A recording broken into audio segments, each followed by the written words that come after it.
Hi, this is Sachin Agarwal. I am your friend and today we are going to start a new Q&A series.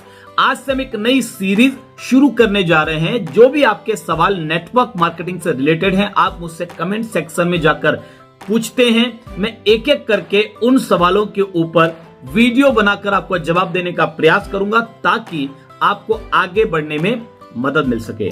तो आज जो सवाल हम लेंगे, बसंत भौमिक जी का ये सवाल है और बसंत भौमिक जी पूछते हैं कि सर डिस्ट्रीब्यूटर को कैसे बिजनेस में इन्वॉल्व करें। देखिए, बहुत सारे लोगों का शायद ये सवाल होगा, बहुत सारे लोगों के साथ शायद ये प्रॉब्लम होगी कि आप लोगों को ज्वाइन तो करवा लेते हैं मगर वो लोग काम नहीं करते। तो आज इसी पर हम बात करेंगे, मगर आगे बढ़ने से पहले मैं आपको जरूर याद दिलाना चाहूंगा कि यदि आपने चैनल सब्सक्राइब नहीं किया है तो सब्सक्राइब कर दें, बेल आइकॉन को क्लिक कर लें ताकि मैं जो भी नई वीडियो लेकर आऊं आपके लिए उसकी नोटिफिकेशन सबसे पहले आपको मिले। तो चलिए आइए हम बातचीत की शुरुआत करते हैं। बिजनेस में ज्वाइन करवाने के बाद किसी व्यक्ति से काम कैसे करवाया जाए। देखिए, लोगों से काम करवाना एक कला है जिस पर आपको मास्टरी हासिल करनी पड़ेगी। लोगों को ज्वाइन करवाना का जो प्रोसेस है, वो प्रोसेस ही सबसे पहले तो ये तय कर देता है कि आप उस व्यक्ति से कितना काम करवा पाएंगे। यदि आपने ठीक तरीके से ज्वाइन करवाया है तो आप उस व्यक्ति से जरूर काम करवा पाएंगे। अगर आपकी ज्वाइनिंग करवाने का तरीका गलत है तो फिर काम करवाने में आपको थोड़ा दिक्कत आएगी। तो सबसे पहली चीज तो ये कि आपका ज्वाइनिंग करवाने का प्रोसेस सही होना चाहिए। अब उसके बाद काम शुरू करने से पहले व्यक्ति के मन में 4 सवाल आएंगे या 4 सवाल आते हैं। वो आपसे भले ही पूछे या ना पूछे, मगर ये 4 सवाल हर व्यक्ति के मन में होते ही हैं। तो इन 4 सवालों का यदि आपने प्रॉपर रिप्लाई कर दिया, या तो उसके पूछने के बाद या उसके पूछने से पहले ही, तो आप काम करवा पाएंगे। पहला सवाल ये आता है कि वाई, क्यों, मुझे कुछ और करने की जरूरत क्यों है। कि भाई मेरी तो अच्छी खासी नौकरी चल रही है, मेरा तो ठीक ठाक व्यापार चल रहा है, काम चल ही रहा है, मुझे क्या जरूरत है कुछ और करने की। हर व्यक्ति को जरूरत है, हर व्यक्ति के जीवन में कमियां हैं, मगर वो उन कमियों के इतने अभ्यस्त हो गए हैं कि उनको मालूम ही नहीं पड़ता कि वो कमियां उनके सामने हैं। तकलीफें हैं, मगर उन तकलीफों के इतने आदी हो गए हैं कि उनको अब उन तकलीफों का अलग से एहसास ही नहीं होता। ये परिस्थितियां हैं सर बाजार में। तो आपको लोगों से बातचीत करके, लोगों से सवाल पूछकर उनके जीवन में किन चीजों की कमियां हैं वो ढूंढकर बाहर निकालना पड़ेगा। उनकी वर्तमान की प्रायोरिटी क्या है, क्या उनके सिर पर कोई कर्जा है, क्या वो अपने बच्चों के लिए कुछ करना चाहते हैं नहीं कर पा रहे हैं, क्या वो अपने परिवार को जो समय देना चाहते हैं वो नहीं दे पा रहे, क्या उनको अपने मकान में रहते हुए कोई तकलीफ हो रही है, क्या किराए के मकान में वो हैं और उनको मकान मालिक तंग करता है, कि क्या उनके पास कोई गाड़ी नहीं होने की वजह से उनको बारिश में भी भीगना पड़ता है, धूप में भी सफर करना पड़ता है, उनके परिवार के लोगों को वो कहीं ले जा नहीं पाते, क्या प्रॉब्लम है उनकी लाइफ में। आपको आइडेंटिफाई करना पड़ेगा, वो प्रॉब्लम को ढूंढना पड़ेगा, उनका वाई ढूंढकर उनके सामने रखना पड़ेगा कि सर अगर ये प्रॉब्लम आपके लाइफ में है और इसको सॉल्व करना है तो मैं आपकी मदद करने के लिए तैयार हूं। पहले तो प्रॉब्लम ढूंढ करके उनके सामने रखनी पड़ेगी, क्योंकि मैक्सिमम लोगों को तो मालूम ही नहीं है कि उनकी लाइफ में कोई प्रॉब्लम है, या है तो वो क्या है। तकलीफ तो है लेकिन वो तकलीफ किस कारण से है उनको मालूम ही नहीं है। एक डॉक्टर के पास जब मरीज जाता है तो वो मरीज डॉक्टर को अपनी बीमारी कई बार नहीं बता पाता। मरीज को मालूम ही नहीं होता कि उसे क्या बीमारी है। मरीज तो सिम्टम बताता है कि सर सिर में दर्द है, चक्कर आते हैं, भूख नहीं लगती है। तो डॉक्टर का काम है कि वो मरीज से और सवाल पूछे कि कल क्या खाया था, कब से है ये प्रॉब्लम, और क्या क्या होता है, इसके अलावा कोई तकलीफ है क्या। वो डॉक्टर उससे सवाल पूछे और पूछकर उसके अंदर से एक्चुअल बीमारी को बाहर लाने का प्रयास करे। फिर भी अगर डॉक्टर सेटिस्फाई नहीं होता तो वो उसका कुछ टेस्ट करवाता है, और टेस्ट करवाने के बाद वो उसकी प्रॉब्लम को आइडेंटिफाई करके सबसे पहले तो उसको बताता है कि भैया आपको ये प्रॉब्लम है। व्यक्ति को खुद ही मालूम नहीं था उसको प्रॉब्लम क्या है, तो डॉक्टर बताता है कि भैया आपको ये प्रॉब्लम है। तब व्यक्ति को मालूम पड़ता है कि हाँ मुझे ये प्रॉब्लम है। फिर डॉक्टर उसे सॉल्यूशन बताता है कि भाई ये कर लो तो ठीक हो जाएगी। तो आपको भी एज ए डॉक्टर काम करना है। लोगों से जब आप मिलेंगे, लोगों की प्रॉब्लम को आपको आइडेंटिफाई करना है, ढूंढ करके बाहर निकालना है। सबसे पहली चीज, और उनके सामने रखना है। दूसरा सवाल उनके मन में है कि नेटवर्क मार्केटिंग ही क्यों करूं।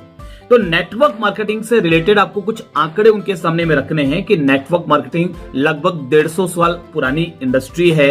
इतने सारे लोग इस इंडस्ट्री के जरिए कामयाब हो रहे हैं। बड़े बड़े विश्व के बड़े बड़े लोग इसके बारे में पॉजिटिव कमेंट्स दे रहे हैं। हमारे देश में सरकार ने इस पर ध्यान देना शुरू कर दिया, इसके ऊपर गाइडलाइन बन गई। केपीएमजी फिक्की की रिपोर्ट है 64,500 करोड़ की ये इंडस्ट्री होगी 2025 तक। वो भी ये रिपोर्ट कोरोना के पहले की है।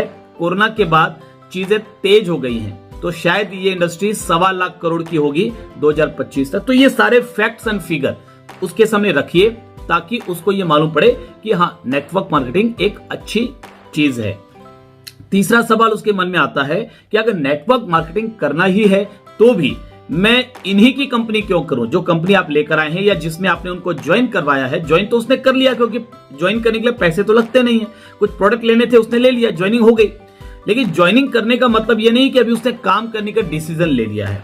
अभी उसके मन में सवाल है कि अगर मुझे करना ही है तो मैं यही कंपनी क्यों करूं, कंपनियां तो और भी हैं। तो फिर आपकी कंपनी में क्या खूबी है, आपको वो निकालकर उनके सामने रखना पड़ेगा।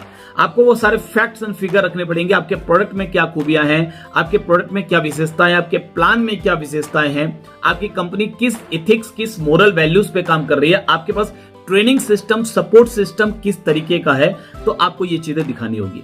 चौथा सवाल जो उस व्यक्ति के मन में होता है वो ये होता है कि मैं इसी व्यक्ति के साथ काम क्यों करूं। भाई ठीक है, मेरे सामने प्रॉब्लम है, मुझे उस प्रॉब्लम का सॉल्यूशन नेटवर्क मार्केटिंग में मिल सकता है। नेटवर्क मार्केटिंग में मुझे यही कंपनी में सॉल्यूशन मिल सकता है। अब सबसे जरूरी सवाल कि मुझे अगर यही कंपनी करनी है तो भी मैं इस व्यक्ति के साथ क्यों करूं, यानी आपके साथ क्यों करूं। तो इस सवाल का जवाब देना आपके लिए सबसे ज्यादा जरूरी है। यानी उस व्यक्ति को सेटिस्फाई करना पड़ेगा आपको कि आपके अंदर ऐसी क्या चीज है। तो आपको दो चीजें वो आपके अंदर चेक करता है। पहली चीज वो ये चेक करता है कि क्या ये आदमी भरोसे के लायक है, क्या ये आदमी खुद इस कंपनी में टिकेगा। पता चला कि यह आदमी पहले से 4 कंपनियां बदलकर यहां आया है, तो कल 5वीं कंपनी बदल लेगा। ये खुद टिकेगा कि नहीं टिकेगा, या इस आदमी के नेचर में कुछ गड़बड़ियां तो नहीं है, क्या इस व्यक्ति का जो इरादा है वो गलत तो नहीं है। तो पहले तो वो आपकी विश्वसनीयता को चेक करना चाहता है कि क्या इस आदमी पे भरोसा किया जा सकता है, पहली चीज। दूसरी चीज, क्या ये व्यक्ति इतना इफेक्टिव है कि इसकी बात फॉलो करूं तो मुझे रिजल्ट्स मिले। दो चीजें वो मेन रूप से आपके अंदर देखना चाहता है। पहला ये कि क्या ये भरोसे के लायक है, दूसरा ये कि क्या ये व्यक्ति इतना इफेक्टिव है। तो भरोसे के लायक साबित होने के लिए आपको कुछ छोटी छोटी चीजों का ध्यान रखना है। आप नेटवर्क मार्केटिंग में, मैं बार बार बोलता हूं, एक कंपनी के साथ चलिए, एक लॉन्ग टर्म विजन लेकर के चलिए। दूसरा, आप कभी भी ऐसा कोई कमिटमेंट मत कीजिए जिस कमिटमेंट को आप पूरा नहीं कर सकते। वही वादा कीजिए जिसको आप निभा सकते हैं। वादा करना है तो निभाना है, नहीं तो वादा करना ही नहीं है। तो वही कमिटमेंट कीजिए जो कमिटमेंट आप निभा सकते हैं। आपकी कथनी और करनी एक होनी चाहिए। तो आपका चरित्र सही होना चाहिए, तो इससे आपके ऊपर उसका भरोसा आएगा। आप उसको कभी भी गलत सलाह ना दें, कभी भी ऐसी कोई सलाह ना दें जो अभी तो बिजनेस बढ़ा दे लेकिन लॉन्ग टर्म पे उसका नुकसान हो जाए, ऐसी कोई सलाह ना दें। तो इससे आपके ऊपर उसका विश्वास आएगा। दूसरा, आप इफेक्टिव हैं कि नहीं, तो ये तो तभी होगा जब आप लगातार सीख रहे हैं, जब आप लगातार अपने आप को डेवलप कर रहे हैं, जब आप लगातार एजुकेशन ले रहे हैं, और जब लगातार आप अपने बिजनेस में तरक्की कर रहे हैं, अपने बिजनेस में ग्रोथ कर रहे हैं। तभी जाकर के वो व्यक्ति ये भरोसा कर पाएगा कि आप पर भरोसा करके और आपकी बात मान करके वो व्यक्ति भी ग्रोथ कर पाएगा। यदि आप में प्रोग्रेस नजर नहीं आ रही, यदि आपकी बातों में क्वालिटी नजर नहीं आ रही, यदि आपका बिजनेस नहीं बढ़ रहा, तो फिर लोग आपके साथ नहीं आएंगे। याद रखिए, चलती हुई गाड़ी में हर कोई बैठना चाहता है, बंद गाड़ी में कोई बैठना नहीं चाहता। तो आपको अपनी गाड़ी को चला के दिखाना पड़ेगा। तो उम्मीद करता हूं इन 4 बातों का यदि आप ध्यान रखते हैं तो आपके साथ आने वाला हर व्यक्ति काम करेगा, और अगर हर व्यक्ति काम करेगा तो आपके पास एक बहुत बड़ी टीम होगी। तो आपको मेरी बहुत सारी शुभकामनाएं। ये वीडियो अगर आपको काम की लगे तो शेयर कीजिए अधिक से अधिक लोगों के साथ, ताकि बहुत सारे लोगों की प्रॉब्लम आप और हम मिलकर शेयर कर सकें। आप जरूर कामयाब होंगे, मेरा विश्वास है। God bless you. नमस्कार।